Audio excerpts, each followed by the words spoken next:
এই চিকেনটা আমি এখানে কাশ্মীরি লঙ্কা গুঁড়ো দিয়েছি, ধনে গুঁড়ো, জিরে গুঁড়ো এবং হলুদ আর সর্ষের তেল দিয়ে জাস্ট আমি একটুখানি ম্যারিনেট করে নেবো। ম্যারিনেট করে আমি এটা এখন রেখে দেবো কিছুক্ষণ। তারপরে আমি এদিকে এই যে আমার পেঁয়াজটা রয়েছে, পেঁয়াজটার আমি একটু বেরেস্তা বানিয়ে নেবো।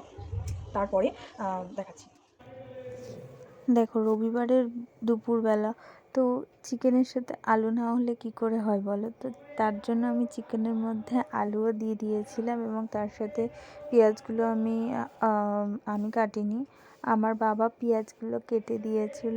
এবং এই মশলাটা যেটা আমি বানিয়েছিলাম আমার মনের মতন করে, এর মধ্যে ছিল কাঁচা লঙ্কা, তারপরে পেঁয়াজ, আদা, রসুন এবং কিছু গোটা গরম মশলা দিয়ে আমি একসাথে পেস্ট করে নিয়েছিলাম এবং সেটাই একসাথে আমি চিকেনে দিয়ে দিয়েছিলাম। এবং তার সাথে কিছু হলুদ, কাশ্মীরি লঙ্কার গুঁড়ো, চিকেন মশলা এগুলো পরে আমি অ্যাড করেছিলাম, যেগুলো আমি ক্লিপ নিতে পারিনি।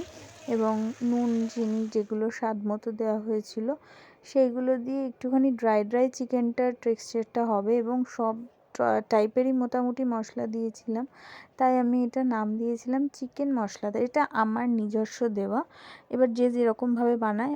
তবে হ্যাঁ, আমি এর মধ্যে একটু কিশমিশও দিয়েছিলাম, যেহেতু আমার ঘরে ছিল এবং সেটা অনেক দিন ধরেই আমি কিশমিশ যেহেতু খুব ভালোবাসি, তাই ভাবলাম একটুখানি ইমপ্লিমেন্ট করা যাক, দেখা যাক কেমন লাগে।